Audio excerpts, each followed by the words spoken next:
Nah, Kakak dan teman-teman, bagaimana kabarnya hari ini? Semoga semua dalam keadaan sehat untuk kita bisa memulai retreat KTB PMK Salatiga tahun 2021 di hari ini dan akan berlangsung juga 2 hari ke depan.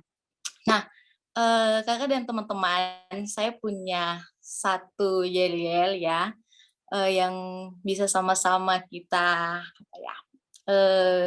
supaya lebih semangat lagi gitu untuk kita mengikuti retreat KTB. Nah, kalau saya bilang peserta retreat KTB PMK Salatiga 2021, teman-teman silahkan menjawab dengan yuhu gitu ya. Terus setelah itu saya bilang sudah siap mengikuti retreat KTB, silakan menjawab dengan siap nggak, siap nggak, siap dong, ya gitu ya. Oke, kita bisa coba atau saya contohkan sekali lagi gitu ya. Peserta retreat KTB PMK Salatiga 2021, yuhu, sudah siap mengikuti retreat KTB? Siap nggak? Siap nggak? Siap dong. Oke, semuanya silahkan menyalakan mikrofonnya.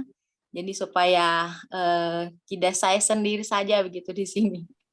Oke, ya silakan teman-teman. Ini saya belum melihat belum ada yang menyalakan mikrofon. Ya, oke lah ya. Oke, kita coba 1, 2, 3. Peserta retreat KTB PMK Salatiga 2021.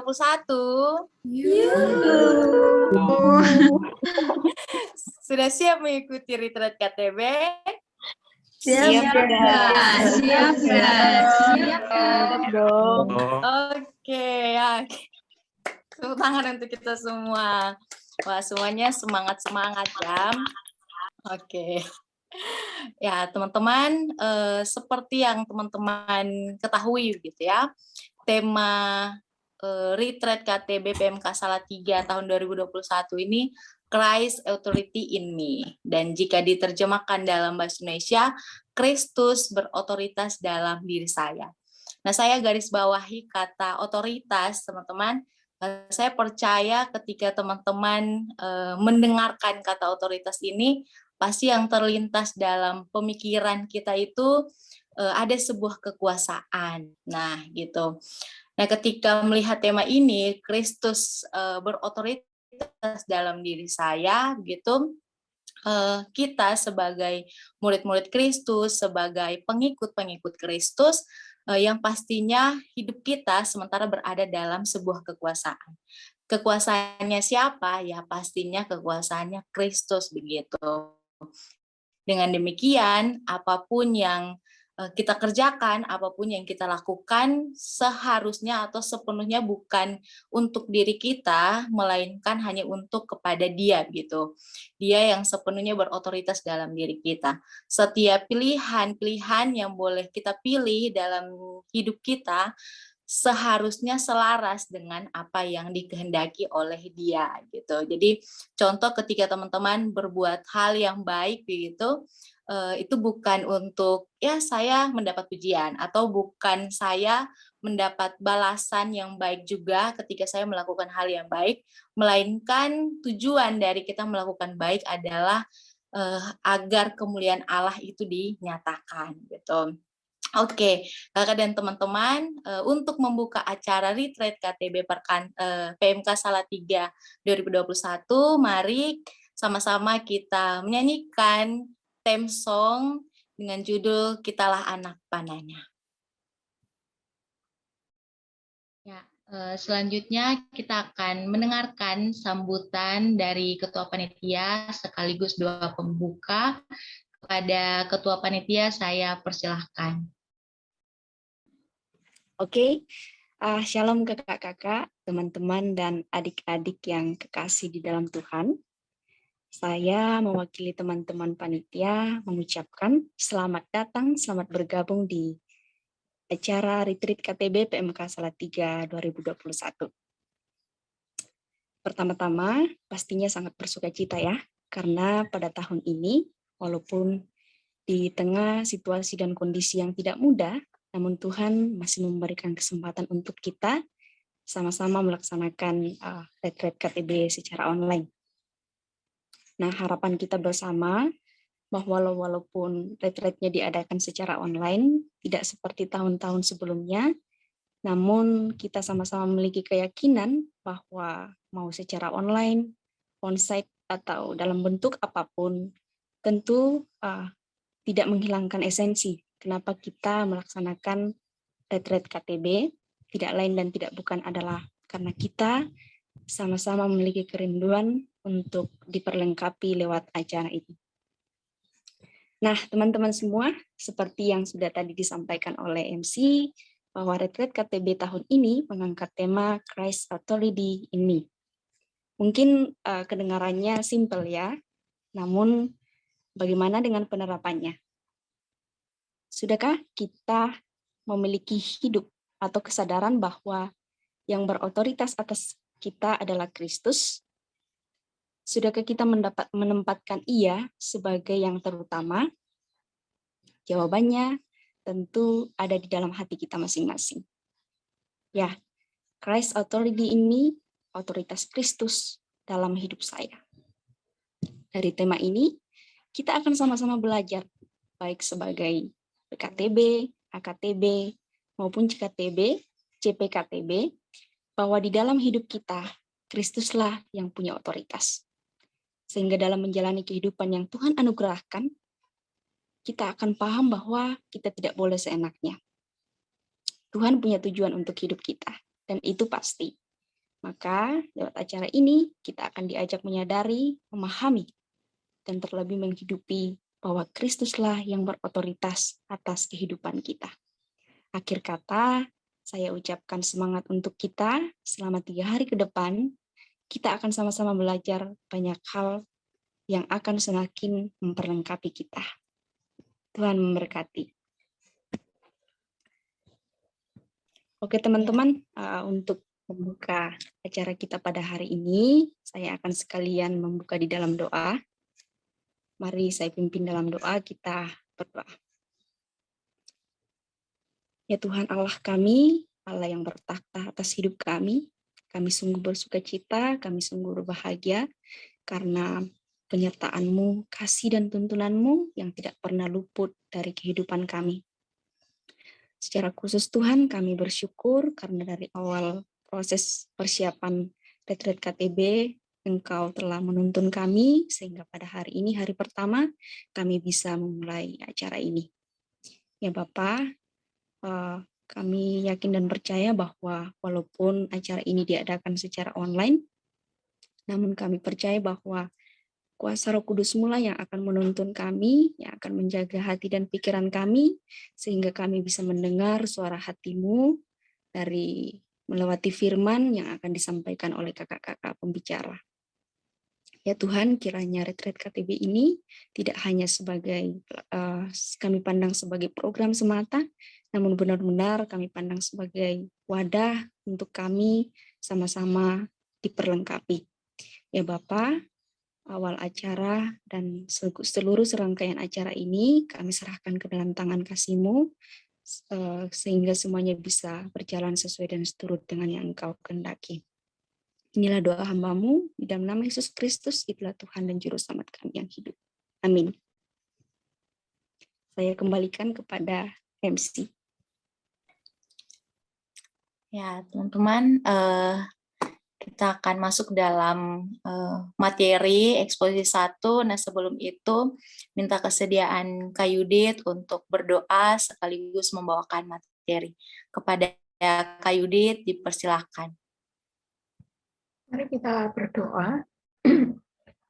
Bapak, kami bersyukur kalau pagi hari ini Engkau memberikan kepada kami kesegaran baru untuk bersama-sama belajar di dalam retreat KTB yang dilakukan pada hari ini hingga hari Jumat. Kami rindu supaya waktu yang kami sediakan ini sungguh menjadi waktu yang mengubahkan hidup kami, menolong kami untuk makin mengerti akan siapa sesungguhnya Tuhan kami, sehingga kami boleh mengikutinya, kami bisa menyembahnya, kami bisa bersekutu dengan Engkau, Allah yang hidup, di dalam perjalanan hidup kami selanjutnya, baik kami sebagai PKTB maupun kami sebagai AKTB.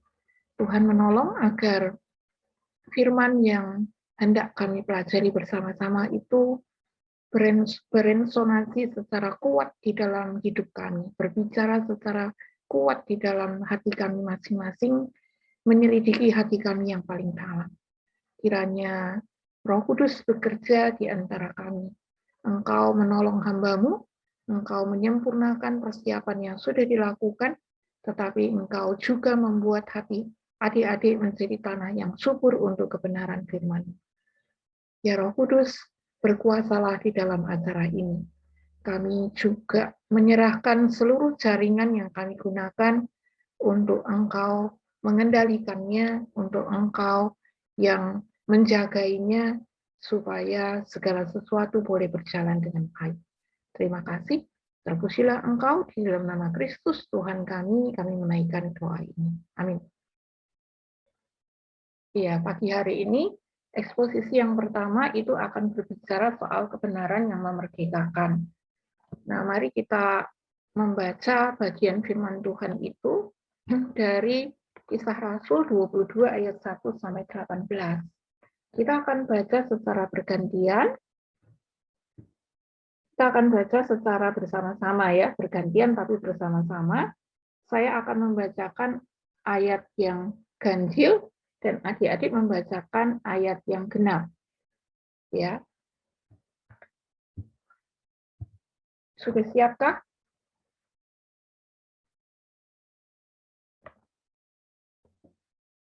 Sudah? Sudah, Kak.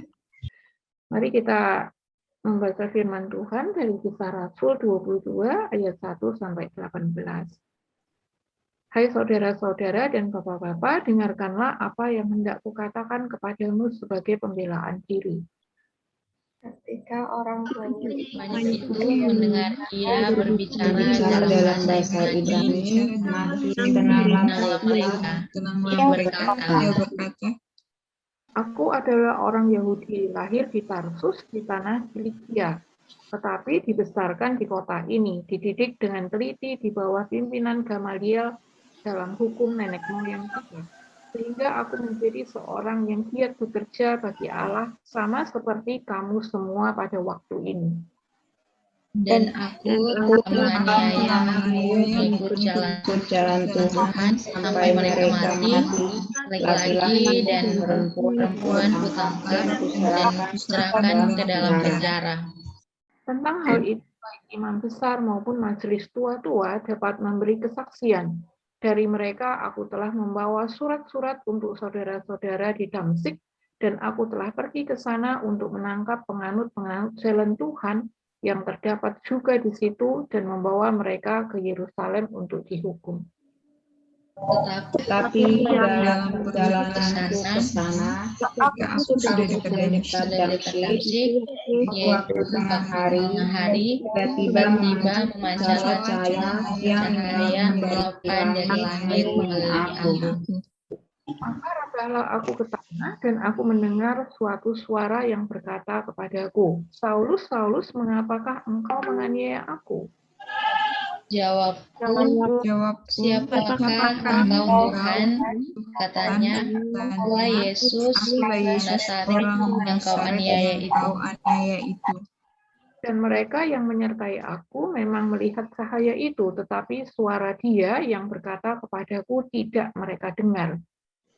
Maka kataku, Tuhan, apa yang harus kuperbuat? Kata Tuhan kepadaku, bangkitlah dan pergilah ke Damsyik. Di sana akan diberitahukan kepadamu segala sesuatu yang ditugaskan kepadamu. Dan karena aku tidak dapat melihat oleh karena cahaya yang menyilaukan mata itu, maka kawan-kawan seperjalananku memegang tanganku dan menuntun aku ke Damsyik. Di situ ada seorang bernama Ananias, seorang saleh yang berhubung Taurat dan terkenal baik di antara semua orang Yahudi yang ada di situ. Dia datang berdiri di dekatku dan berkata, Saulus, saudaraku, bukalah matamu dan lihatlah. Dan seketika itu juga aku melihat kembali dan menatap dia. Lalu katanya, Allah nenek moyang kita telah menetapkan engkau untuk mengetahui kehendaknya, untuk melihat yang benar, dan untuk mendengar suara yang keluar dari mulutnya. Sebab engkau harus menjadi saksinya terhadap semua orang tentang apa yang kau lihat dan yang kau dengar. Dan sekarang mengapa engkau masih ragu-ragu? Bangunlah, berilah dirimu dibaptis, dan dosa-dosamu disucikan sambil berseru kepada nama Tuhan. Ketika aku kembali di Yerusalem dan ketika aku sedang berdoa di dalam bait Allah, rohku diliputi oleh kuasa ilahi. Aku melihat dia yang berkata kepadaku, lekaslah, segeralah tinggalkan Yerusalem, sebab mereka tidak akan menerima kesaksian tentang aku. Iya, saya nggak meneruskan, tapi maksudnya pembahasan ini sampai ayat-ayat berikutnya, gitu ya. Tapi kita tahu bahwa ini merupakan cerita daripada pertobatan Rasul Paulus, begitu, yang dia ceritakan di depan sidang, ya. Dia membicarakan itu kepada banyak orang, ya. Jadi bukan hanya kepada satu orang. Nah, mari kita melihat. Yang pertama kita akan melihat identitas Paulus, ya. Tadi kita tahu bahwa dia dikatakan bahwa dia adalah orang yang lahir di lingkungan orang Yahudi, ya. Dia mengatakan dirinya lahir sebagai orang Yahudi. Jadi kita lihat identitas lahir dia, kelahirannya atau identitas lahiriahnya, dia itu adalah orang Yahudi. Nah, orang Yahudi ini berasal dari suku Yehuda. Mereka tinggal di daerah Yudea. Yahudi adalah anak laki-laki daripada Yakub atau Israel, ya.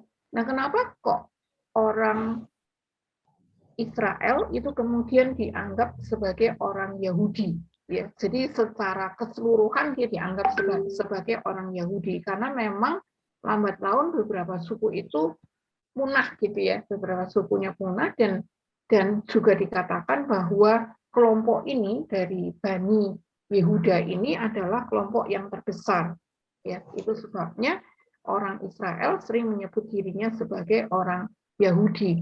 Nah, kata orang Yahudi ini diawali ada di dalam kitab Ezra, ya, waktu dia membicarakan kembali dari tanah pembuangan, diizinkan kembali dari Babel, diizinkan kembali, maka dia memberikan laporan kepada raja bahwa orang Yahudi yang pulang bersama dengan dia itu udah sampai ke tanah mereka, ya, tanah Kanaan.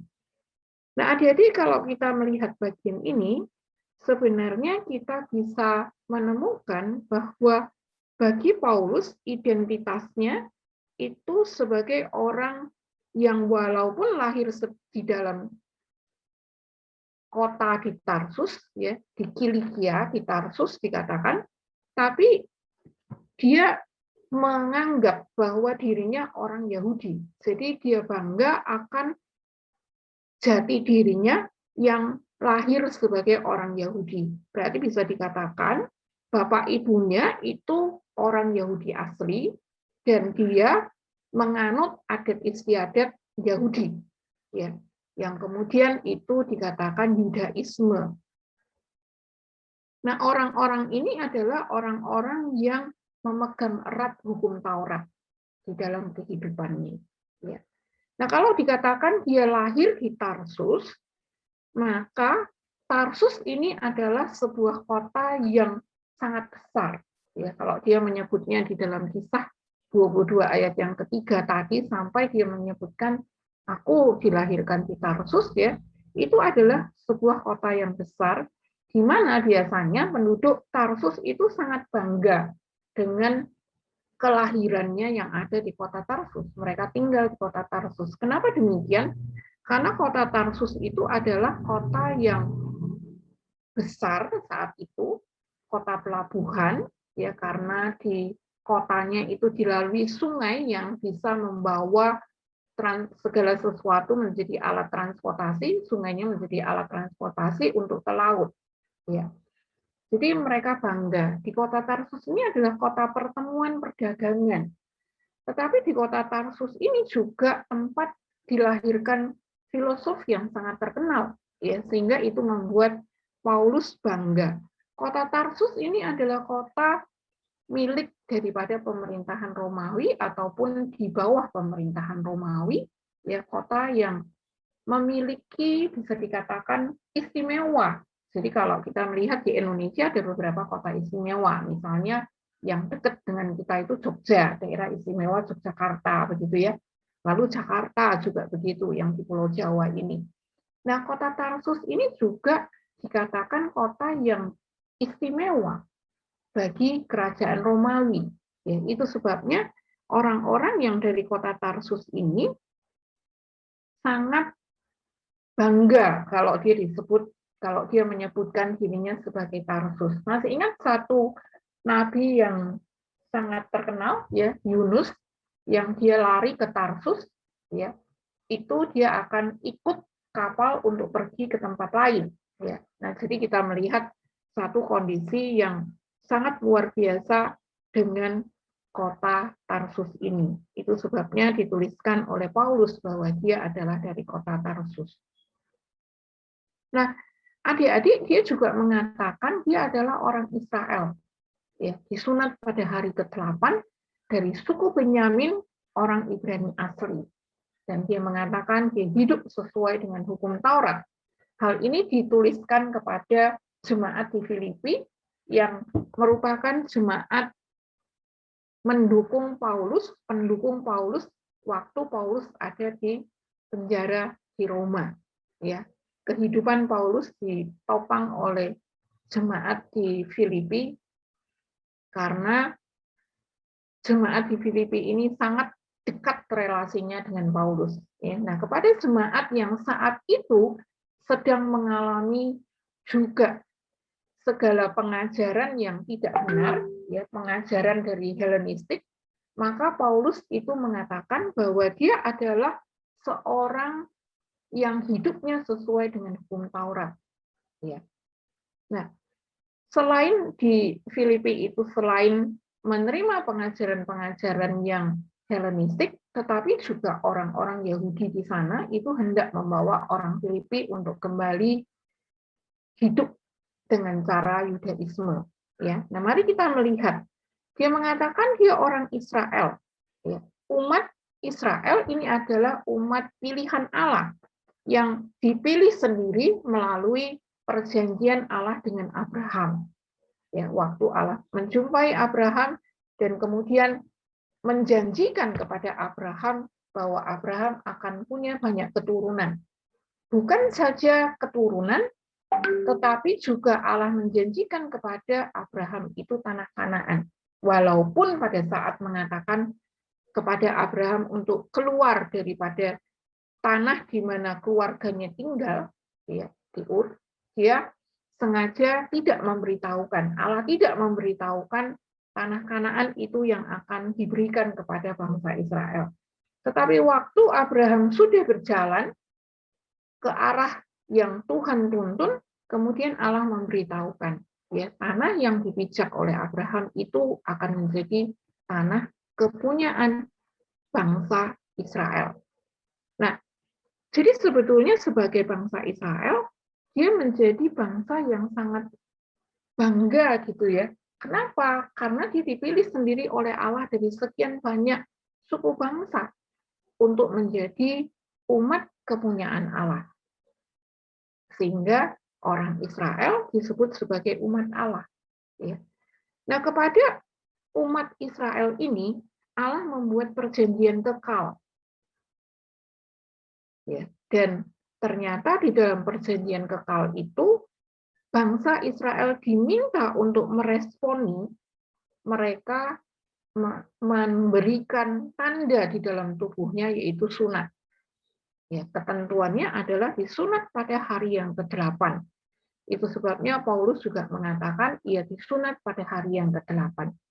Jadi dia bukan saja umat yang dipilih oleh Allah melalui Abraham, jadi keturunan Abraham secara langsung, tetapi dia juga adalah umat yang disunat pada hari yang ke-8. Jadi dia masuk di dalam perjanjian kekal Allah. Ya. Lalu dia mengatakan dari suku Benyamin. Apa maksudnya dia mengatakan dari suku Benyamin? Suku Benyamin ini kita tahu bahwa raja pertama daripada Israel itu adalah Saul dari suku Benyamin.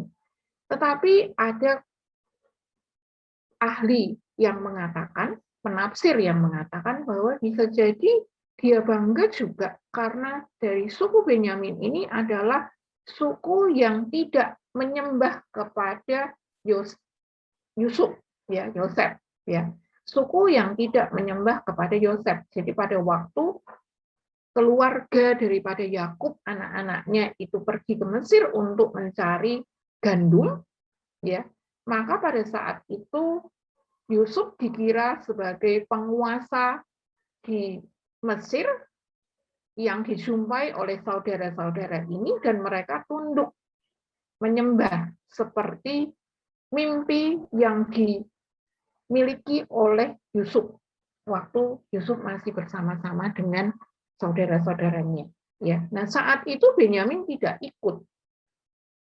Ya, jadi kita melihat bahwa kesukuan Paulus yang mengatakan aku dari suku Benyamin atau Bani Benyamin itu adalah tanda dia sangat bangga dengan kesukuan ini, selain sebagai raja Israel yang pertama, ya, keturunannya daripada Saul, raja pertama. Kemudian dia mengatakan dia adalah orang Ibrani asli. Kalau di dalam terjemahan bahasa Inggrisnya dia mengatakan Hebrew of Hebrew. Ya, artinya apa? Artinya dia adalah orang yang berbahasa Ibrani. Ya, dia bisa berbahasa Ibrani walaupun dia adalah orang yang dilahirkan di Tarsus. Dia adalah orang Yahudi yang kita biasa sebut diaspora, yang tidak lahir di tanah Israel. Tapi dia adalah orang Ibrani yang tersebar di luar Israel, tetapi ini dia masih berbahasa Ibrani. Ya. Nah, kemudian dia juga mengatakan bahwa dia hidupnya sesuai dengan hukum Taurat. Ya, di dalam kehidupannya sehari-hari, dia mengatakan dia adalah seorang yang tidak bercacat di dalam melakukan hukum Taurat. Jadi dengan kata lain, seluruh hidup Paulus sebagai pribadi di dalam identitasnya itu, ya, dia sungguh adalah asli orang Israel, orang Yahudi yang melakukan hukum Taurat dengan ketat. Jadi ini keluarga yang sangat memperhatikan adat istiadat. Ya. Walaupun kita tahu di dalam kesaksiannya, Paulus mengatakan dia kemudian pindah ke Yerusalem. Ya. Dia pindah ke Yerusalem. Nah, tetapi dia mengakui bahwa dirinya secara lahiriah itu adalah orang Israel, ya, dari suku Benyamin, orang Ibrani asli, dan dia melakukan hukum Taurat secara ketat. Ya. Nah, yang menarik adalah ternyata di dalam Kisah 22 ayatnya yang ke-25, waktu dia ketemu dengan prajurit, kepala prajurit itu, ya, dia menyatakan dirinya itu sebagai warga negara Romawi. Jadi orang-orang Tarsus, orang-orang yang lahir di Tarsus, itu secara otomatis dia mendapatkan warga negara Romawi. Ya, padahal sang prajurit mengatakan dengan harga mahal dia membeli kewarganegaraan Romawi itu. Jadi kita bisa melihat bagaimana kondisi atau bagaimana Paulus melihat dirinya.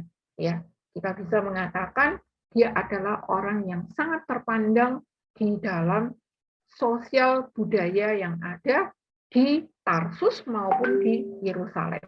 Ya, nah kita akan lanjut. Identitas dirinya secara rohani itu apa?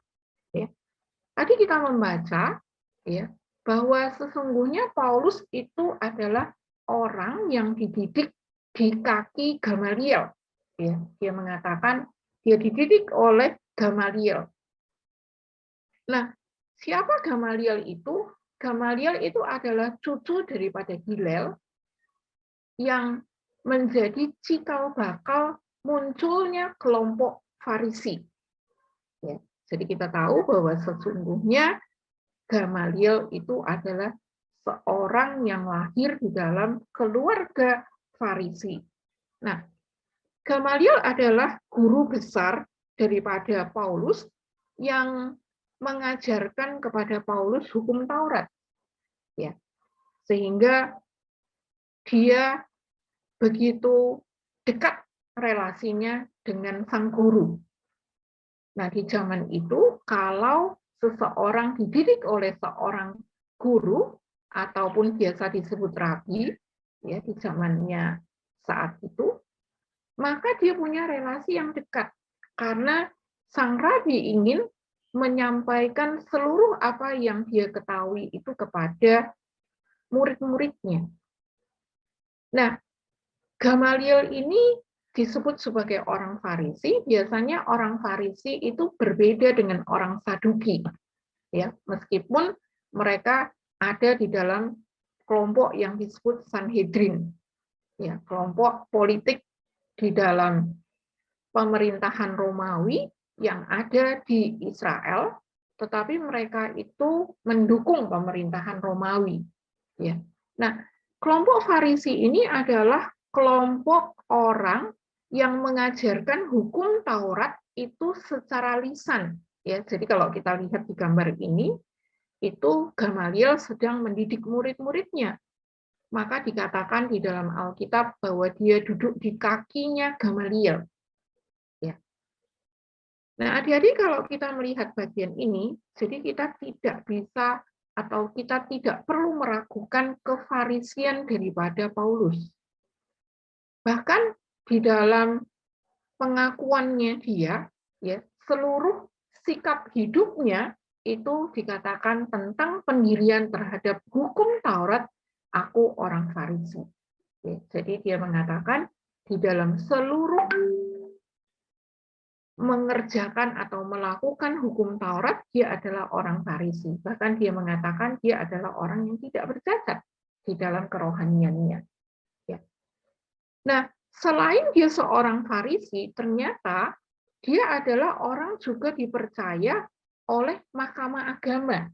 Sehingga pada waktu di dalam perjalanannya ke Damsyik untuk menganiaya laki-laki dan perempuan pengikut Kristus, itu dia mendapatkan surat resmi, legal, gitu ya. Jadi dia diutus oleh kelompok Mahkamah Agama untuk pergi ke Damsyik menyiksa orang-orang percaya. Jadi kita bisa melihat betapa sesungguhnya Paulus ini adalah orang yang sangat dipercaya di dalam satu kelompok orang Farisi yang sangat berkuasa saat itu, yang disebut Mahkamah Agama. Ya. Nah, dia juga mengidentifikasi dirinya sebagai orang yang giat di dalam pekerjaan bagi Allah. Jadi tidak bisa diragukan atau kita tidak perlu melakukan bahwa hatinya itu adalah sungguh mencintai Allah Yahweh.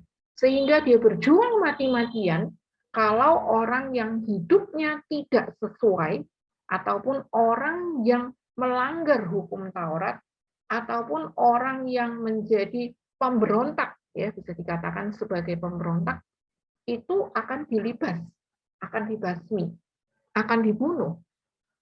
Maka dari itu dia berangkat dari Yerusalem pergi ke Damsyik untuk mengejar orang-orang percaya. Ya. Nah, di dalam kisah para rasul kita melihat bahwa kisah pertobatan daripada Paulus ini diulang beberapa kali.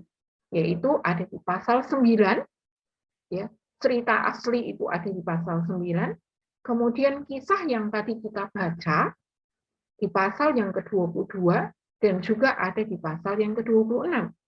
Ya, ini diulang. Nah, mari kita mulai melihat kisah pertobatannya di dalam kehidupan Paulus. Paulus yang adalah orang yang tadi kita katakan terpandang, orang yang setia, ya, devoted kepada Allah Yahweh, orang yang sangat berkomitmen untuk melakukan seluruh hukum Taurat, itu ya. Ternyata di dalam perjalanannya ke Damsyik dia mengalami perjumpaan. Nah, pertobatannya tadi sudah kita baca dari Kisah Rasul 22, itu sama dengan yang tercantum di dalam Kisah 9 ayat 3 sampai 18. Ya. Nah, kita melihat di dalam cerita ini ternyata pertobatan Paulus itu diawali dengan satu kejadian yang sangat spektakuler. Ya, ada cahaya yang tiba-tiba menghambat di dalam perjalanannya. Ya. Nah, inilah saat di mana Tuhan mengkonfrontasi Paulus secara jelas. Ya, kalau kita lihat di pasal yang ke-9, yuk kita coba lihat ya adik-adik ya, apa yang dikatakan di dalam pasalnya yang ke-9, supaya kita melihat bahwa kisah ini benar terjadi. Kalau tadi kan diceritakan, ya. Nah, ini dikatakan demikian di dalam ayatnya yang ketiga dan keempat. Dalam perjalanannya ke Damsyik, ketika ia sudah dekat kota itu, tiba-tiba cahaya memancar dari langit mengelilingi dia. Ini tulisan daripada Lukas. Ya. Ia rebah ke tanah, dan kedengaranlah olehnya suatu suara yang berkata kepadanya, ya, Saulus, Saulus, dan seterusnya. Ya.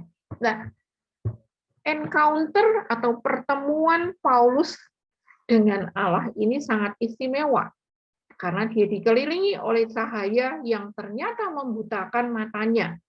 Ya. Di dalam perjalanannya ke Damsyik, ketika sudah hampir tiba di kota itu, cahaya itu muncul tiba-tiba begitu. Ya. Cahaya itu sangat menyilaukan matanya, menyergap dia sampai dia harus rebah ke tanah, dikatakan tadi.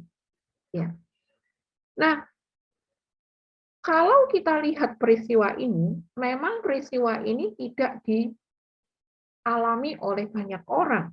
Alkitab mencatat Paulus bahkan hanya sendirian yang mengalami itu. Ya.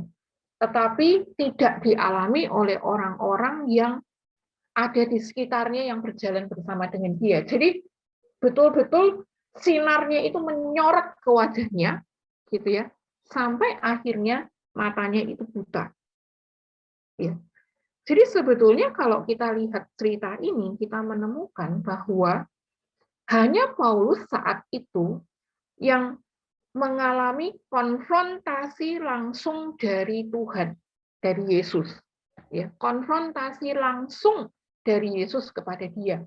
Karena orang lain memang melihat cahaya, tetapi cahaya itu tidak sampai kepada wajahnya dan membutakan matanya. Tetapi itu terjadi dengan Paulus. Ya. Inilah yang disebutkan dengan penampakan daripada Yesus kepada Paulus. Penampakan Tuhan kepada Paulus. Karena Kristus sudah naik ke surga. Ya, Yesus Kristus sudah naik ke surga pada waktu itu. Nah, penampakan ini adalah sebuah penampakan kuasa, tetapi sekaligus juga kemuliaan dan juga kedaulatan Allah kepada Paulus. Ya. Jadi Tuhan secara langsung mengkonfrontasi Paulus untuk menyadarkan dia akan kekuasaan Allah pada saat itu, atau akan kedaulatan Allah. Nah, akibat daripada konfrontasi itu tadi kita membaca bahwa dia juga mendengar suara itu, ya, suara yang memanggil dia. Saulus, Saulus, mengapa engkau menganiaya aku? Ya. Nah, ini menarik sekali karena pribadi yang diwakili oleh cahaya tadi itu mengenal namanya. Nah, di dalam pengertian Paulus sebagai seorang ahli kitab, ya, sebagai seorang Farisi yang murid daripada Gamaliel, dia tahu bahwa sinar yang begitu kuat dan suara yang begitu mengenal dia, itu tidak lain adalah Allah yang berdaulat. Ya, dia tahu itu. Nah, karena pengenalannya dia akan kedaulatan Allah itulah, maka dia bertanya gitu. Ya, kalau kita lanjutkan di dalam ayat yang keempat dan yang kelima, ya, Saulus, Saulus, mengapa engkau menganiaya aku? Itu suaranya. Lalu jawab Saulus, siapakah engkau Tuhan? Katanya, akulah Yesus yang kau aniaya itu. Ya. Nah, jadi kalau kita melihat seluruh kalimat ini, Paulus sebetulnya bingung gitu. Ya, sebetulnya suara itu siapa gitu. Tahu itu Tuhan. Ya, maka dia katakan siapa engkau Tuhan ataupun Tuan, ya lebih besar, yang lebih berdaulat. Nah, ternyata dari situlah kita melihat Paulus mengerti bahwa suara itu mengaku akulah Yesus yang kau aniaya. Nah, adik-adik, kalimat ini menunjukkan bukan saja tadi dia langsung dikonfrontasi, tetapi ternyata dia, Paulus, itu dibongkar dosanya. Dia mengatakan, akulah Yesus yang kau aniaya. Jadi perjumpaan Paulus dengan Yesus yang sudah bangkit tadi, yang cuma didengar suaranya, ya, suara yang dia dengar yang mengaku bahwa itu adalah Yesus, dia diperlihatkan dosanya. Apa dosanya? Yaitu menganiaya. Karena kehadiran Paulus ke Damsik itu adalah untuk menganiaya orang-orang yang mengikut Yesus. Tetapi itu sama dengan menganiaya Yesus. Ya, sehingga dia mengatakan, akulah Yesus yang kau aniaya itu. Nah, secara cepat, karena orang Farisi mengakui, ya, setelah kematian itu ada kebangkitan. Orang Farisi mengakui bahwa setelah kematian itu ada kebangkitan, maka dia mengakui bahwa Yesus itu bangkit. Ya, Yesus itu bangkit dari kematiannya di atas kayu salib. Jadi dia mengakui itu, tetapi sekaligus dia melihat demonstrasi daripada Yesus yang bangkit itu, yang mengetahui dirinya, yang berdaulat atas dirinya, yang membuat matanya buta, ya, yang membuat dia jatuh tersungkur, tidak bisa melawan daripada kekuatan sinar yang jatuh di mukanya. Nah, jadi di sini kita melihat selain dikonfrontasi tadi yang pertama, ya, terus kemudian sekarang dibukakan, disingkapkan dosa-dosanya. Ya. Nah, yang ketiga kita melihat bahwa Paulus ternyata tidak bisa apa-apa. Ya. Pada waktu suara itu mengatakan di dalam ayat yang selanjutnya, mari kita lihat ayat 6, ya, dikatakan oleh suara itu, tetapi bangunlah dan pergilah ke dalam kota. Di sana akan dikatakan kepadamu apa yang harus kau perbuat. Ya.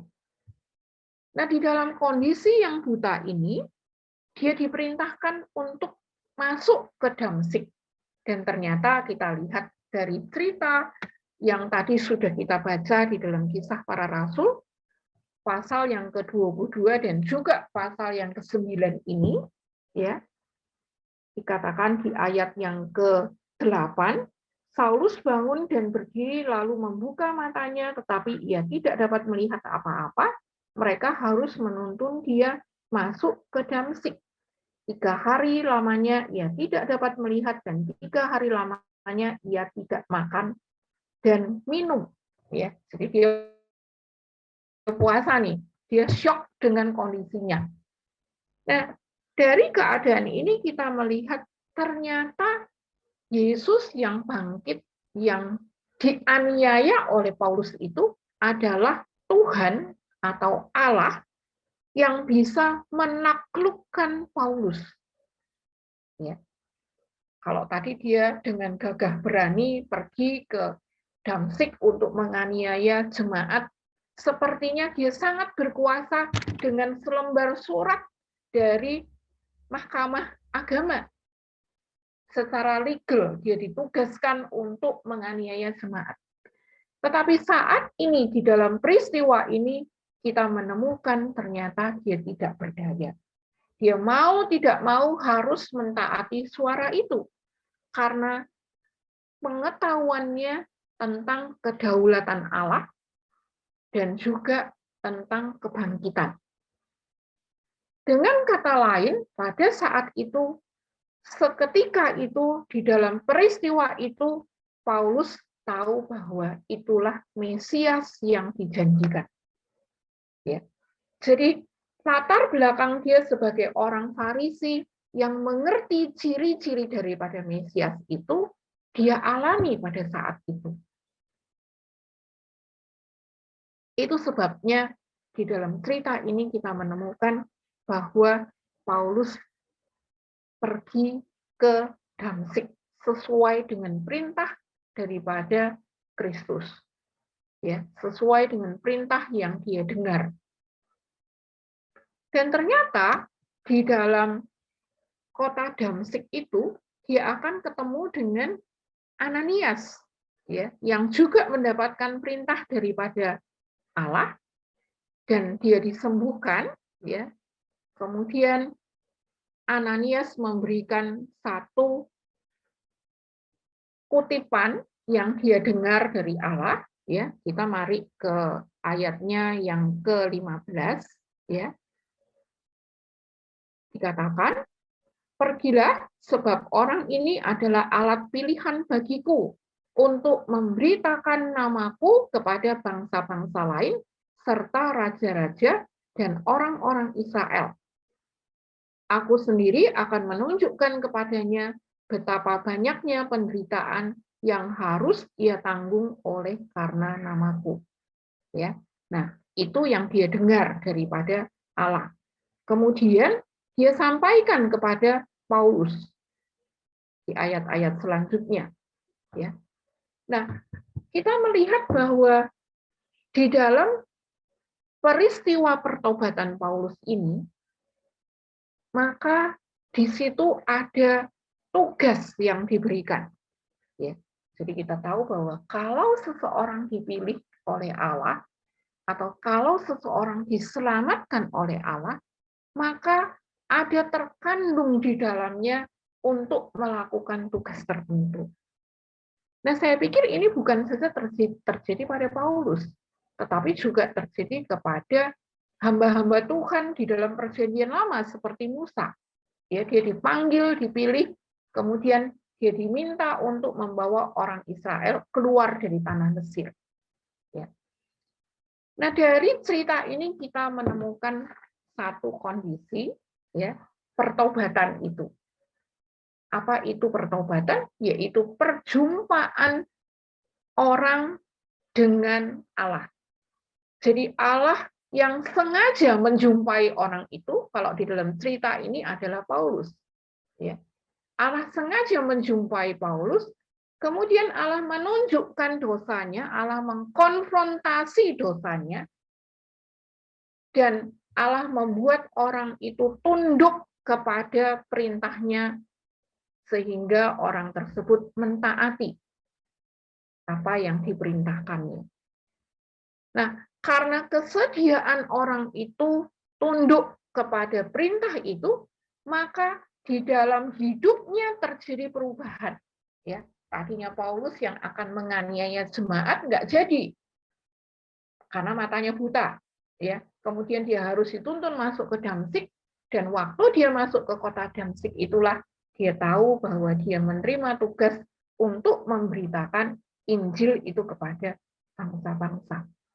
Jadi seseorang yang berjumpa dengan Allah, dia akan diperlihatkan dosa-dosanya, dan dia akan melihat dirinya sebagai orang yang tidak berdaya dibandingkan dengan kekuasaan Tuhan, walaupun mungkin tadinya dia adalah orang yang begitu gagah berani, orang terpercaya, terpandang, begitu ya. Tapi dia dibuat untuk tunduk melakukan apa yang diperintahkan. Dan jikalau orang tersebut melakukannya, maka di dalam hidupnya akan terjadi perubahan. Nah, inilah yang kita lihat di dalam kehidupan Paulus sebagai bukti daripada perubahan totalnya. Ya, dari dia tadinya sebagai orang Farisi, penganiaya jemaat, dia bangga akan identitasnya. Kemudian kita melihat di dalam 1 Korintus 15 ayat 9, saya minta tolong seseorang untuk membacakannya. 1 Korintus 5 ayatnya yang ke-9.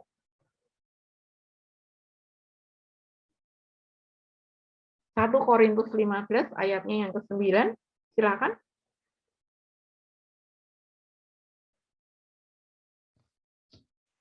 Satu Korintus 15 ayat 9.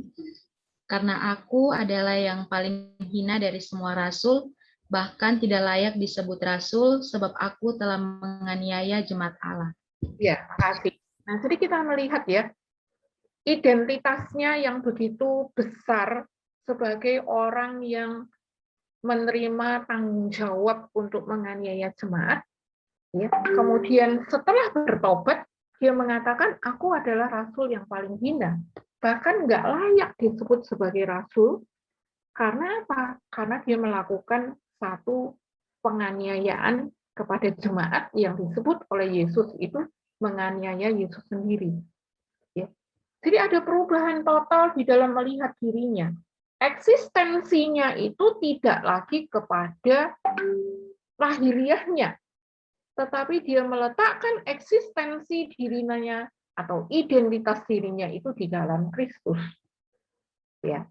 Nah, kemudian kita juga melihat bahwa dia mengatakan di dalam hidupnya dia sudah hidup sesuai dengan hukum Taurat, bahkan tidak bercacat. Di dalam Filipi pasal yang ketiga dia mengatakan dia nggak bercacat loh, berarti semua titik komanya itu dia tahu.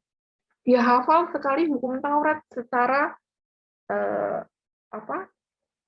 lepas ini ya, nggak usah pakai teks gitu. Ya, dia ingat isi daripada hukum Taurat itu karena memang orang Farisi diajar untuk tidak secara tekstual, tetapi diajar secara lepas gitu ya, nggak tertulis gitu, tetapi diingat, dihafalkan. Iya.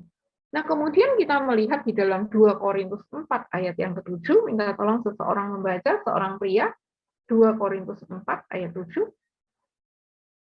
Silahkan.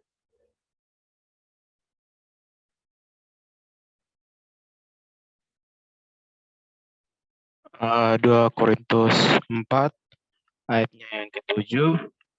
Tetapi harta ini kami punya dalam bejana tanah liat, supaya nyata bahwa kekuatan yang melimpah-limpah itu berasal dari Allah, bukan dari diri kami.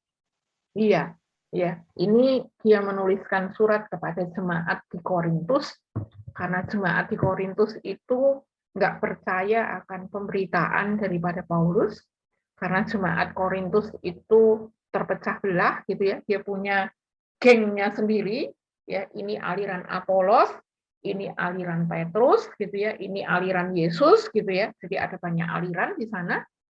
Dia mengatakan bahwa dirinya itu sebagai bejana tanah liat. Ya. Tetapi di dalam bejana tanah liat itu berisi harta karun yang sangat luar biasa. Jadi dia membandingkan bejana tanah liat yang mudah pecah, yang sangat rapuh itu, tetapi di dalam dirinya itu diberikan anugerah harta karun, yaitu Injil. Ya, nah itu sangat luar biasa. Jadi dia melihat, membandingkan dirinya yang rentan, membandingkan dirinya yang rapuh, itu dengan sesuatu yang sangat berharga, ya. Yang tidak berharga itu dibandingkan dengan sesuatu yang berharga. Nah, di dalam Filipi pasal 3, dia juga mengatakan bahwa hidup lamanya itu sepertinya dulu kedudukannya sebagai orang Farisi, kedudukannya sebagai ahli Taurat, kedudukannya sebagai penganiaya jemaat, itu adalah menguntungkan dirinya. Tetapi dia mengatakan sekarang semuanya itu dianggap rugi di dalam Kristus. Ya.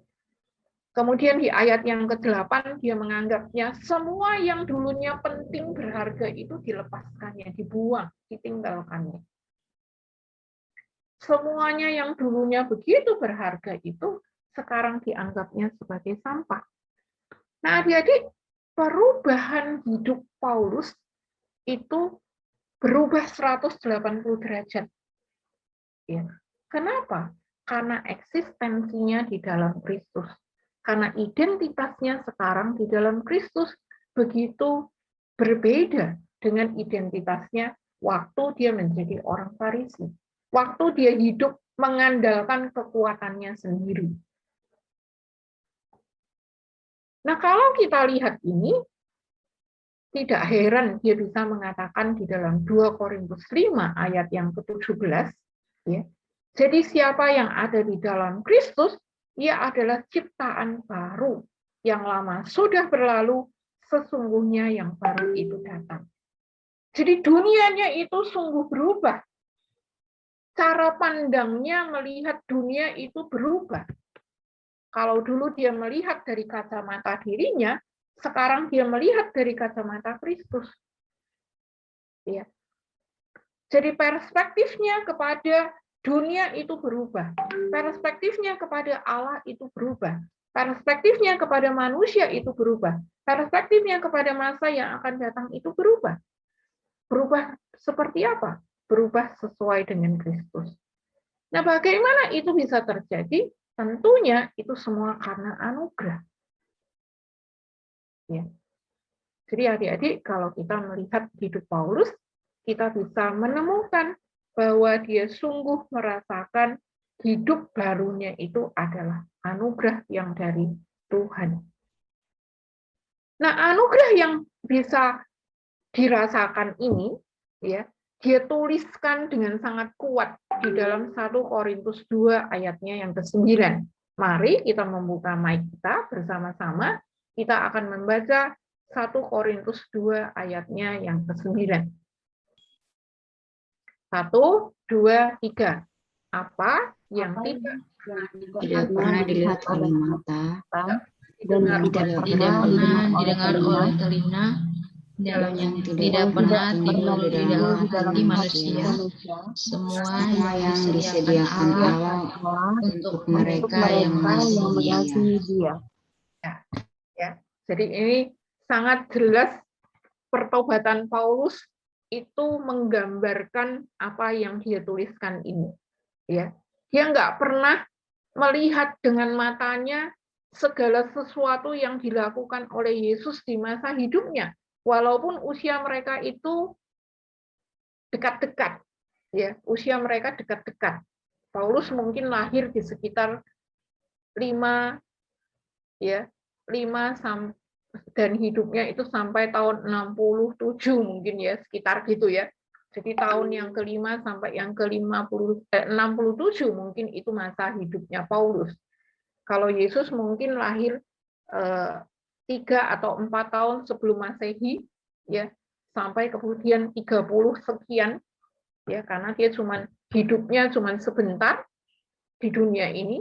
Dia bersama-sama dengan muridnya cuma 3,5 tahun, ya, dan Paulus tidak pernah melihat pelayanan Yesus karena dia tinggal di Tarsus.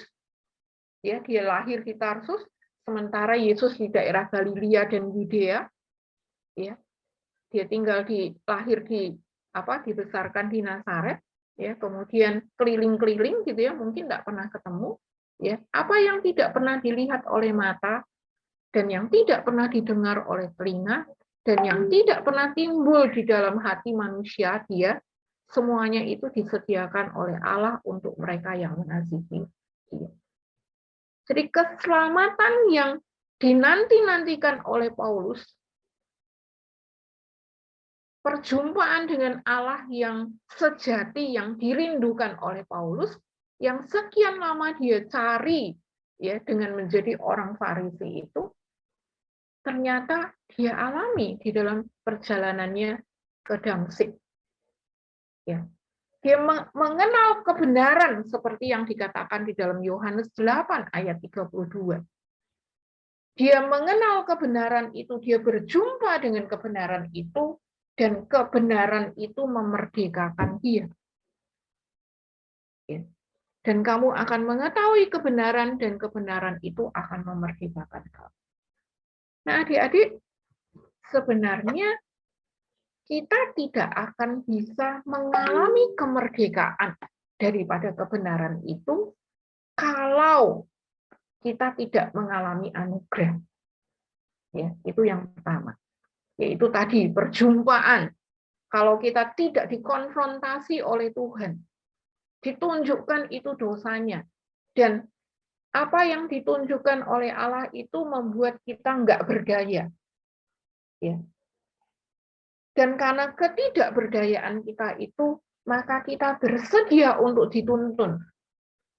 Nah, ketundukan kita menundukkan diri kepada Allah, kepada kebenaran itulah yang kemudian menolong kita untuk menjadi manusia baru, ya, berubah. Dan dengan perubahan itu, Allah rindukan kita bisa mengerjakan apa yang Dia tugaskan. Jadi sebetulnya sebagai orang percaya, kita perlu mengintegrasikan, kita perlu membuat apa yang dilakukan di dalam teks Alkitab itu berlaku di dalam hidup kita. Ya, itu yang disebut dengan mengintegrasikan. Apa yang ada di dalam teks itu kita lakukan di dalam kehidupan kita sehari-hari, sehingga iman itu menjelma di dalam diri kita. Iman kepada Allah yang diceritakan di dalam Alkitab itu terjadi di dalam hidup kita. Karena apa? Karena di dalam Alkitab sendiri itu adalah merupakan cerita di mana Allah berjumpa dengan manusia dan manusia memberikan respon di dalam perjumpaannya itu. Ya. Nah, integrasi itu adalah respon kita kepada apa yang dikatakan di dalam teks Alkitab itu. Kalau kita melihat di dalam Alkitab, Allah masuk ke dalam kehidupan umat manusia, dan itu dicatat oleh para nabi dan para rasul. Ya, bagaimana dia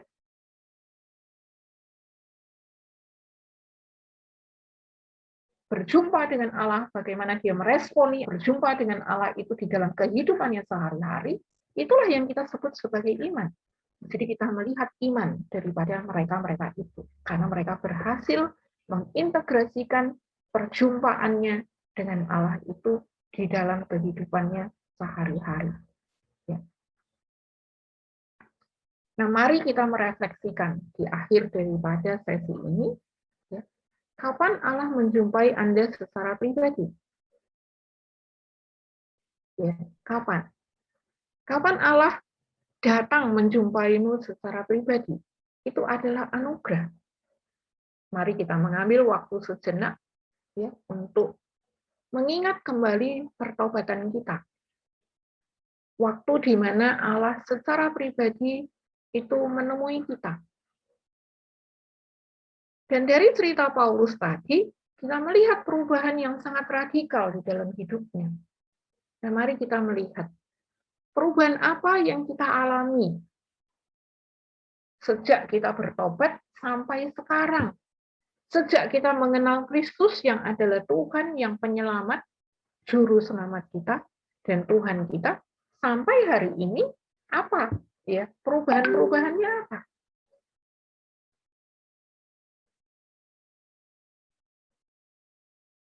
Kalau adik-adik punya kertas, kalau adik-adik HP-nya bisa diketik, coba sebentar diketik. Ya. Apa sih perubahannya? Kalau kita lihat dulu Paulus itu begitu terpandang, begitu bangga, ya, karena orang memandang dia ada di posisi yang begitu luar biasa, dan dengan gagah berani dia menganiaya jemaat. Ya. Dia berdiri di dalam identitas lahiriah dia. Tetapi kita melihat begitu dia bertobat, ya, dia meletakkan identitasnya itu ada di dalam Kristus. Nah, apakah kita sebagai orang percaya misalnya tetap menjadi orang yang minder karena kita tidak cantik, minder karena kita enggak kaya, minder karena keluargaku broken home, minder karena ini dan itu, atau kita tetap menjadi orang yang congkak dan bangga karena bapakku dokter, bapakku dokter, bapakku orang kaya, kepala suku, ya, berpengaruh.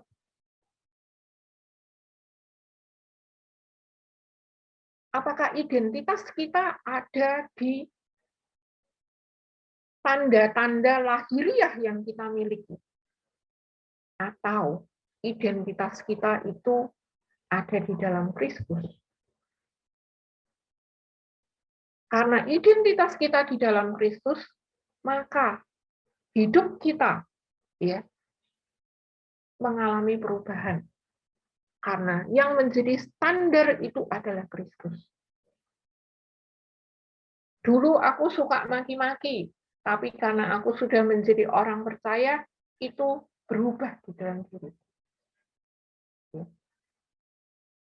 Nah, kemudian mari kita melihat, kalau aku sudah mengalami perubahan, kalau aku menjadi orang yang dipilih, sebenarnya apa yang tugas berikan kepada kita saat ini? Apa yang tugas Allah berikan, ya, kepada kita masing-masing? Apakah sebagai PKTP? Apakah sebagai ketua persekutuan? Ya, sebagai mahasiswa Kristen? Sebagai anak daripada keluarga yang perlu berbakti kepada orang tuanya, menolong orang tuanya? Tugas di dalam sebuah komunitas?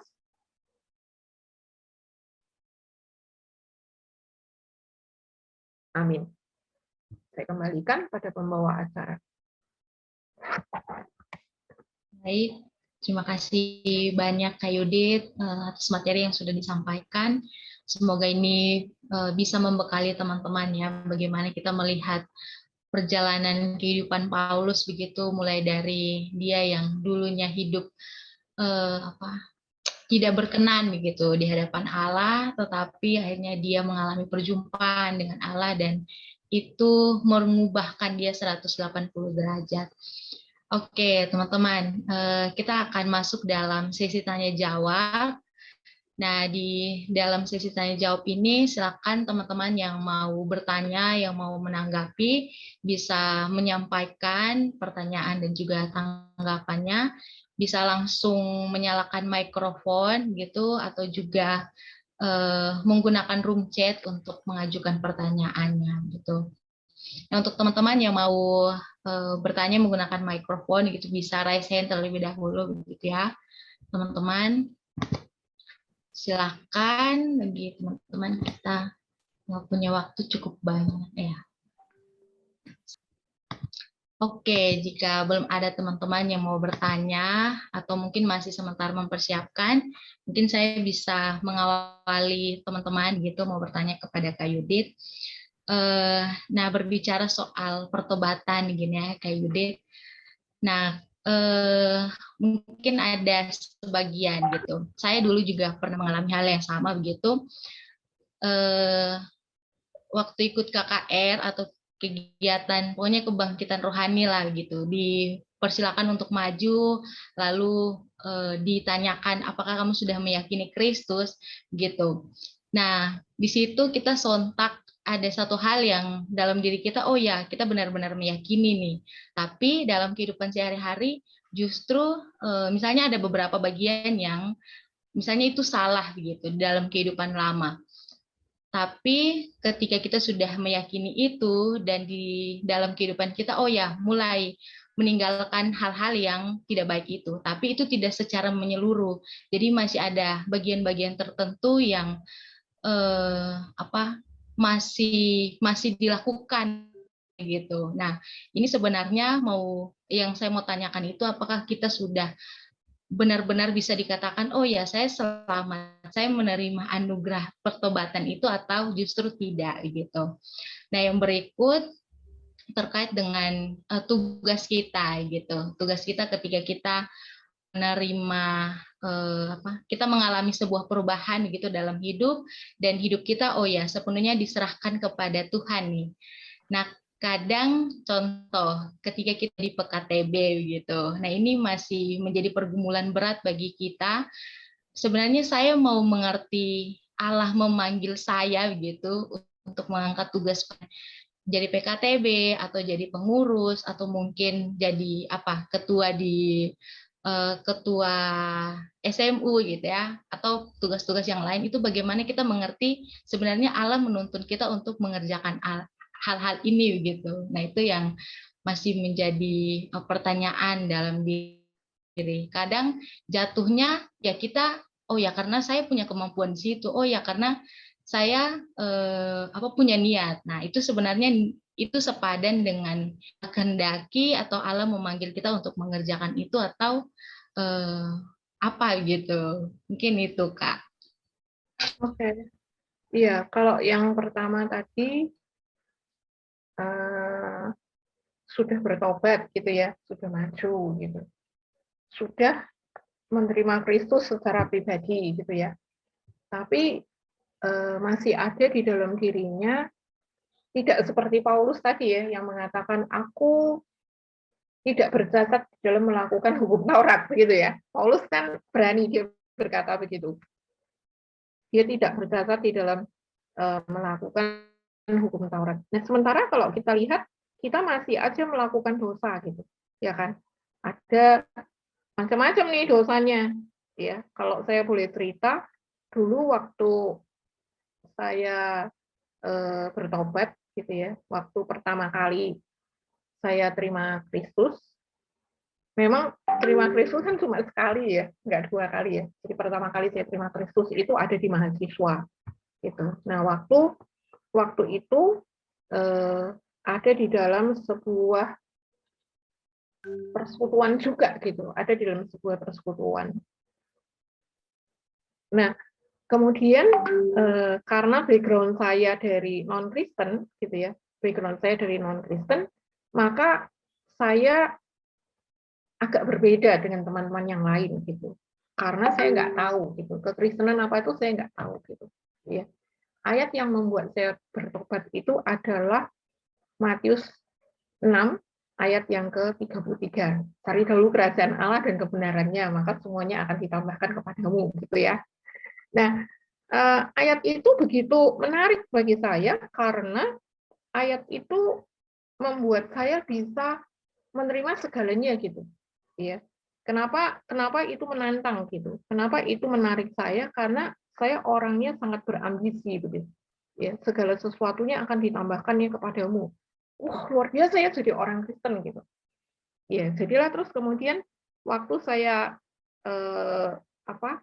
ditanya mau nggak terima Kristus, mau aja gitu ya.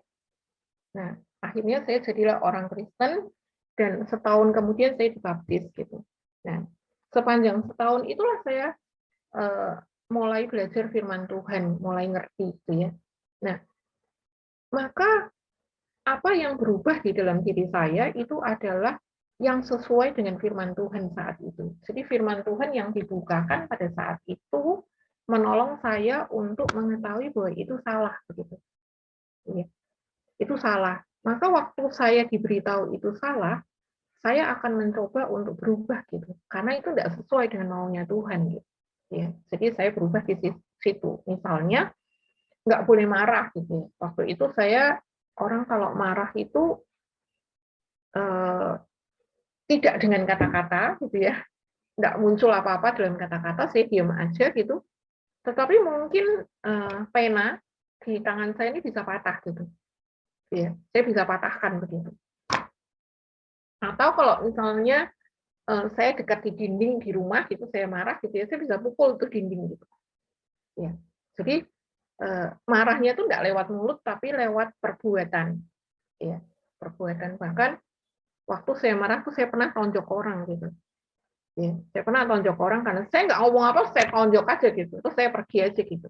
Ya, itu saya melampiaskan kemarahan. Jadi kemarahan itu menjadi bagian daripada hidup saya sebelum saya bertobat. Nah, kenapa gitu? Karena saya belajar bela diri gitu ya. Orang kalau belajar bela diri itu kan refleksnya cepat banget gitu.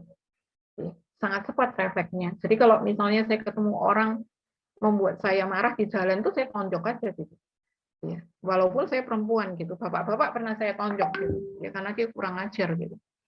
Nah, adik-adik pada waktu saya belajar tentang nggak boleh marah gitu ya dari Efesus gitu ya. Jadi saya mikir nih, nggak boleh marah ya gitu. Jadi harus menyelesaikan marah itu sebelum matahari tenggelam gitu kan, jelas kan di Efesus itu ya. Nah kemudian saya cerita nih sama teman saya gitu, saya cerita minta tolong dong kalau di Efesus kan gini ya. Nah supaya saya nggak marah, kalau saya mau marah tolong diingatkan ya gitu. Jadi saya punya satu teman dekat yang kami sering jumpa gitu ya, sehingga dia bisa tahu gitu, ya bisa tahu kehidupan saya gitu intinya begitu. Nah saya juga dekat sehingga saya bisa cerita gitu. Nah dialah orang yang mengingatkan saya gitu. Kemudian saya juga mengambil disiplin kalau saya marah gitu ya, saya kena penalti gitu, ya. Saya kena penalti. Jadi saya menentukan penalti itu. Nah dari situlah kemudian saya berangsur-angsur bisa mengendalikan kemarahan itu dengan baik. Ya. Jadi refleksnya nggak cepat gitu. Kalau mungkin orang yang suka marah-marah dengan mulut itu begitu marah ngoceh gitu ya, langsung keluar 1000 kata gitu ya. Nah kalau saya enggak gitu. Nah dengan teman inilah kemudian saya belajar untuk mengendalikan kemarahan dan kemudian kalau saya marah itu saya akan menunggu emosi itu reda. Kemudian saya akan katakan kepada orang yang saya marah gitu. Ya, saya akan ngomong baik-baik gitu. Dan itu berhasil tuh. Ya, berhasil. Nah, apakah di dalam mencapai keberhasilan itu sejam gitu? Enggak. Ya, enggak, tapi itu berangsur-angsur gitu. Kenapa bisa berangsur-angsur? Karena saya mencoba untuk mengintegrasikan tadi gitu. Oh, enggak boleh marah. Kalau marah maksudnya enggak boleh menyimpan kemarahan gitu ya. Harus menyelesaikan kemarahan itu sebelum matahari tenggelam gitu. Ya udah diselesaikan. Namanya diselesaikan berarti berdamai gitu kan ya. Akhirnya berdamai. Nah, jadi sebetulnya dikatakan dengan sangat jelas di dalam Yohanes, mari kita lihat ya. Di dalam 1 Yohanes 1 ayat 8. Ya. Jika kita berkata bahwa kita tidak berdosa, maka kita menipu diri kita sendiri. Dan kebenaran tidak ada di dalam diri kita. Gitu ya. Jadi kalau kita ngomong kita sudah nggak berdosa itu, kita menipu diri kita sendiri. Gitu. Ya. Jadi sebetulnya setiap kita itu mengalami satu proses pengudusan. Maka proses pengudusan itu berjalan seumur hidup kita sampai nanti kita ketemu Tuhan Yesus gitu. Baru itu selesai, penyempurnaan itu terjadi. Ya. Nah, jadi kadar dosanya itu lama-lama menipis dan lama-lama selesai. Lama-lama itu hilang dari diri kita dan kita bisa kaget, aku kok sekarang nggak jadi orang yang kayak gitu ya, aku udah nggak gitu lagi loh gitu. Ya, misalnya dari orang yang malu kalau nyapa orang gitu ya, malu kalau ketemu orang banyak, kalau nggak disapa dulu, nggak nyapa, nggak ngomong gitu ya. Dulu saya gitu ya, saya bisa 3 hari nggak ngomong sama orang, bisa saya. Ya, saya masih ingat waktu saya SMP, itu saya 3 bulan nggak bicara di kelas, tidak berteman dengan siapa-siapa selama 3 bulan. Walaupun saya punya teman sebelah, itu saya nggak bicara. Ya, begitu bel kelas selesai bunyi, itu saya akan duduk di pinggirnya kelas gitu. Ada tempat duduk, itu saya akan di situ gitu. Ya nggak ngapa-ngapain, diam aja gitu. Unik ya, diam aja gitu. Jadi nggak apa-apa, buat saya nggak apa-apa, nggak bicara sama orang itu nggak masalah gitu. Ya. Nah, hidup dengan dunia saya sendiri, tapi kemudian waktu Allah memilih saya gitu ya, kok saya bisa nyampaikan firman Tuhan, saya bisa berteman, bahkan saya bisa menyapa orang dulu gitu ya. Nah, itu perubahan itu bisa terjadi gitu. Bahkan kadang kita nggak sadar perubahan itu gitu. Nah, di dalam 1 Yohanes 1 ayat 9 itu dikatakan, jika kita mengaku dosa kita, maka Ia adalah setia dan adil, sehingga Ia akan mengampuni segala dosa kita dan menyucikan kita dari segala kejahatan. Jadi, dosa yang kita lakukan dan kita sudah mohon ampun dari Allah, itu Dia sucikan. Ya. Jadi, ketebalan dosanya itu makin lama makin terkikis. Gitu. Nah, kenapa begitu? Gitu. Pertanyaannya kenapa begitu? Gitu. Karena dosa itu linger, maksudnya menyatu di dalam wujud nyatanya itu adalah perbuatan. Ya. Jadi kalau kita biasa ngomongnya jorok gitu ya, itu pasti otomatis gitu, kayak nggak dipikir itu langsung gitu. Sepertinya nggak dipikir.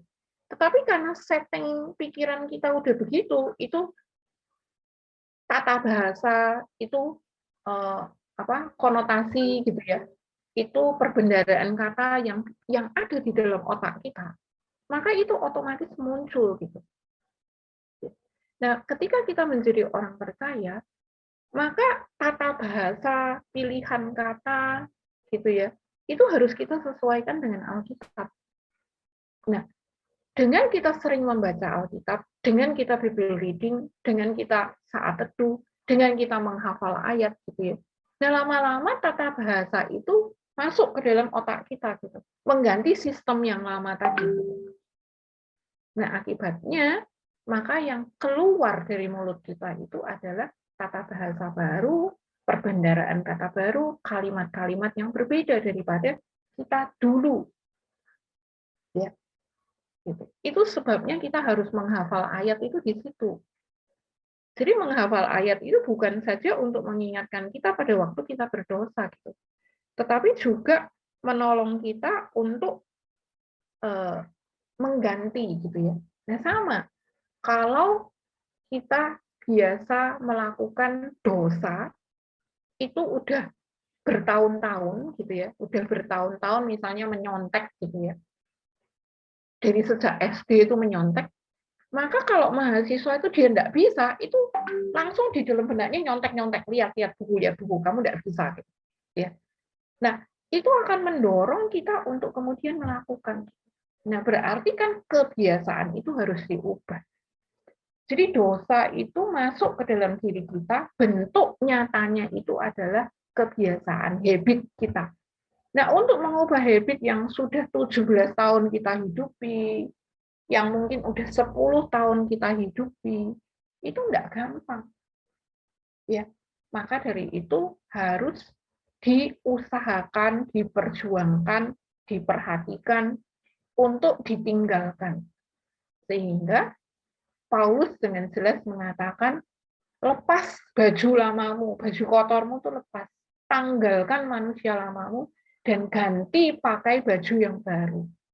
Pakai baju yang bersih, pakai baju yang kudus. Jadi perbendaharaan kata-kata kotor itu harus ditinggalkan, digantikan dengan kata-kata baru. Kebiasaan yang lama itu harus ditinggalkan, digantikan dengan kebiasaan baru. Jadi kalau kita nggak mau mengganti, itu nggak bisa terjadi perubahan. Itu ya, itu untuk pertanyaan yang pertama. Lalu untuk pertanyaan yang kedua, itu adalah, sebentar, yang pertama itu saya tambahkan ya.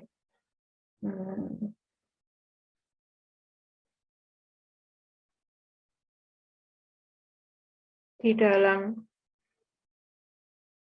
1 Yohanes juga, ya, di dalam 1 Yohanes juga, itu dikatakan bahwa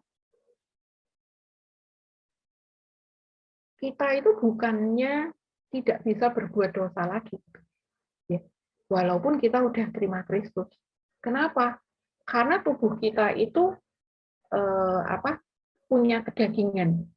Dan kecenderungan daripada kedagingan itu adalah berbuat dosa. Ya. Jadi sebetulnya di dalam kehidupan kedagingan kita itu ada kecenderungan.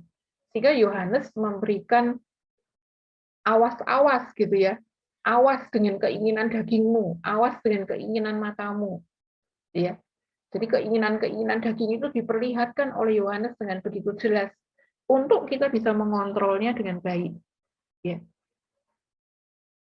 Nah, adik-adik, jadi disiplin rohani yang ada, yang diberikan, yang diajarkan di dalam persekutuan ataupun di dalam KTB gitu ya, itu adalah sebuah disiplin yang akan menggantikan manusia lama kita. Ya, nah ikutilah disiplin rohani itu supaya kita bisa berubah.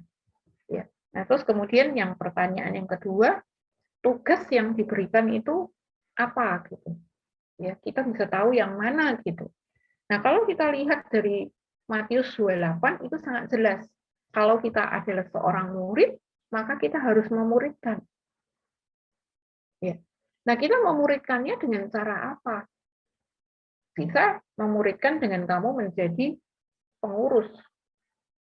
Ya kan?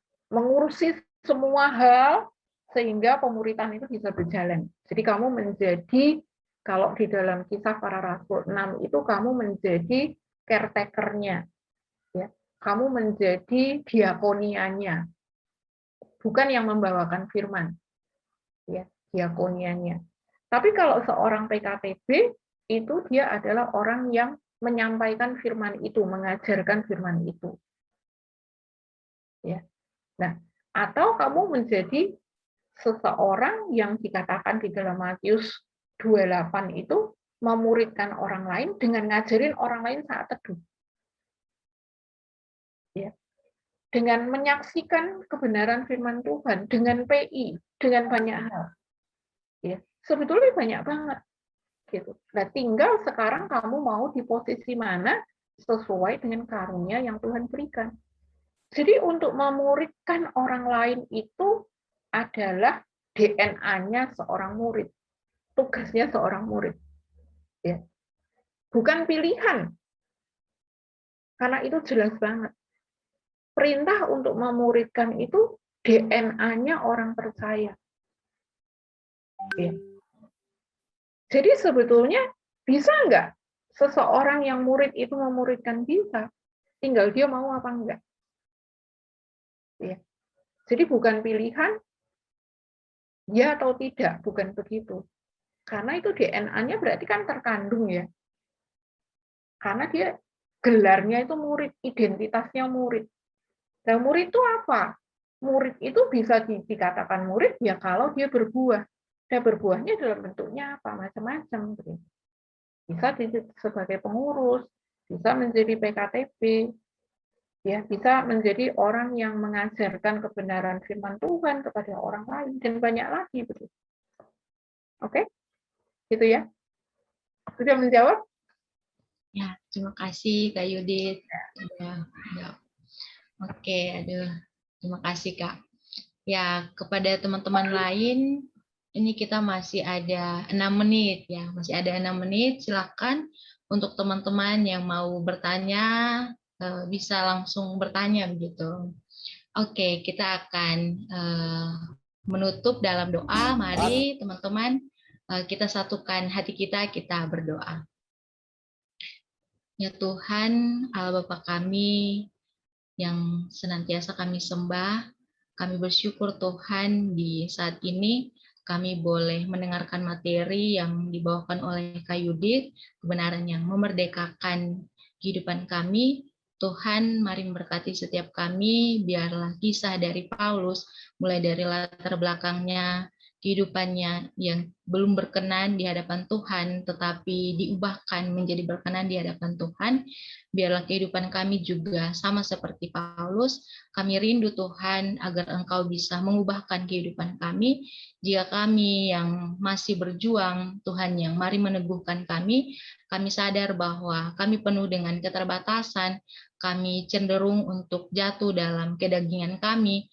Tapi kami percaya bahwa Kristus kami berdaulat, Kristus kami berkuasa dalam kehidupan kami, yang memampukan kami untuk mengalami pertobatan itu, mengalami perubahan itu, sehingga kehidupan yang kami jalani ialah kehidupan yang benar, yang sesuai dengan kehendak-Mu Tuhan. Kami akan mengakhiri eksposisi 1 kami ini dan akan melanjutkan di sore hari nanti. Tuhan yang terus menyertai kehidupan kami, apapun yang akan kami lanjutkan setelah ini, Engkau yang mari berproses dengan kami Tuhan. Ini doa kami serahkan waktu-waktu kami selanjutnya ke dalam tangan-Mu. Amin.